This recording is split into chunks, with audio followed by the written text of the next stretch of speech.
সিরাজগঞ্জে বাংলাদেশ ক্ষুদ্র ও কুটির শিল্প কর্পোরেশন বিসিকের শিল্প পার্ক নির্মাণ কাজ শেষের ৪ মাস পেরিয়ে গেলেও এখনও এর কোনো প্লট বরাদ্দ দেওয়া হয়নি। এতে জেলায় শিল্প প্রতিষ্ঠান ও বাণিজ্যিক সম্প্রসারণের দীর্ঘসূত্রতায় হতাশ ব্যবসায়ীরা। মাহমুদুল হাসান উজ্জ্বলের রিপোর্ট।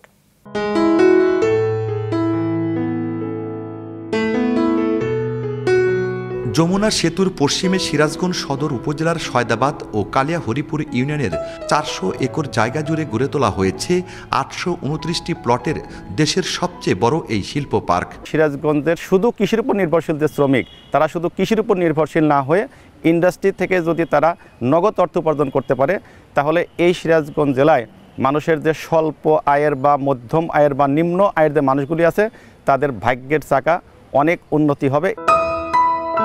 ২০১০ সালে শুরু হয় প্রকল্পের নির্মাণ কাজ, যা শেষ হওয়ার কথা ছিল ২০১৫ সালে। কিন্তু কাজে গাফলতি ও অনিয়মের অভিযোগে একাধিকবার ঠিকাদার পরিবর্তন করা হয়েছে প্রকল্পের। এতে সময়মতো কাজ শেষ না হওয়ায় ৩ দফায় বাড়ানো হয় মেয়াদ। দীর্ঘ ১৫ বছর পর চলতি বছরের জুনে শেষ হয় কাজ।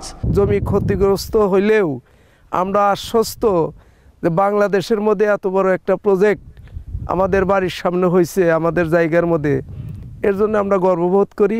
দীর্ঘদিন হলো সিরাজগঞ্জবাসীর স্বপ্নে দেখতেছে যে এই প্লটগুলো মানে শিল্প কারখানা গড়ে উঠবে, আমরা এখানে কাজ করব, আমাদের কর্মসংস্থান হবে।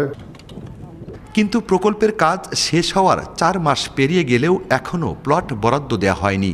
এতে বাণিজ্যিক উন্নয়ন সম্প্রসারণ ব্যাহত হওয়ার আশঙ্কা করছেন ব্যবসায়িক নেতারা। শিল্প হচ্ছে একটা দেশের, একটা রাষ্ট্রের উন্নতির চাবিকাঠি। প্রকল্পটা যেহেতু শেষ হয়েছে, এখন অতি দ্রুত শিল্পায়ন করার জন্য যে সমস্ত প্রয়োজনীয় কাজ, সেইগুলো যাতে অতি দ্রুত সরকার শুরু করে, আমরা সিরাজগঞ্জের মানুষ সেটাই আশা করি। এখানে শিল্প পার্কের প্লট বরাদ্দ দিলে এখানে শিল্প প্রতিষ্ঠান গড়ে উঠবে। আমাদের সিরাজগঞ্জের অনেক বেকার শ্রমিকরা সেখানে কাজ করতে পারবে এবং আমরা পরিবারের সাথে যারা জড়িত, সেখানে শিল্প পার্ক গঠন হলে পারে আমরা কিন্তু সেখানে শত শত ট্রাক কিন্তু আমরা ওখানে ব্যবহার করতে পারবো।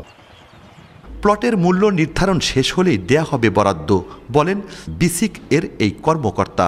বিখ্যাত প্রতিষ্ঠানগুলো স্কয়ার, কাজী ফার্মস, তারপরে মতিন কটন মিল, তারপরে এখানে মন্ডল গ্রুপ, এরা আসলে যোগাযোগ করেছে এনারা যে অনেক বড় বড় জায়গা তারা আসলে নিতে চান। আমরা সম্পূর্ণ রেডি আসলে প্রকল্পে প্লট বরাদ্দ দেওয়ার জন্য। এই মুহূর্তে আমাদের প্লটের মূল্য নির্ধারণের কাজগুলো চলছে। তো আমরা আশা করছি যে খুবই স্বল্প সময়ের মধ্যে, খুবই কম সময়ের মধ্যে আমরা এই বিজ্ঞপ্তিতে যেতে পারবো। বিসিক শিল্প পার্কটি নির্মাণে ব্যয় ধরা হয় ৪৫০ কোটি টাকা, কিন্তু কাজ শেষ না হওয়ায় দফায় দফায় মেয়াদ বাড়ানোর ফলে ব্যয় দাঁড়ায় ৭২৯ কোটি টাকা। যমুনার ভাঙনে সিরাজগঞ্জের স্বপ্নহারা মানুষগুলো নতুন করে স্বপ্ন দেখতে শুরু করে ২০১০ সালে বিসিক শিল্পের উদ্যোগে দেশের সর্ববৃহৎ এই শিল্প পার্কটি স্থাপনের উদ্বোধনের কারণে। তবে এই স্বপ্ন তাদের দীর্ঘ হয়েছে ১৫ বছর। ২০২৪ সালের জুন মাসে এই প্রকল্পের মেয়াদ শেষ হয়েছে।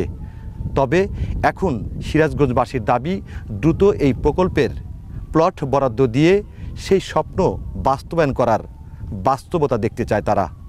মাহমুদুল হাসান উজ্জ্বল, মাছরাঙা সংবাদ, সিরাজগঞ্জ।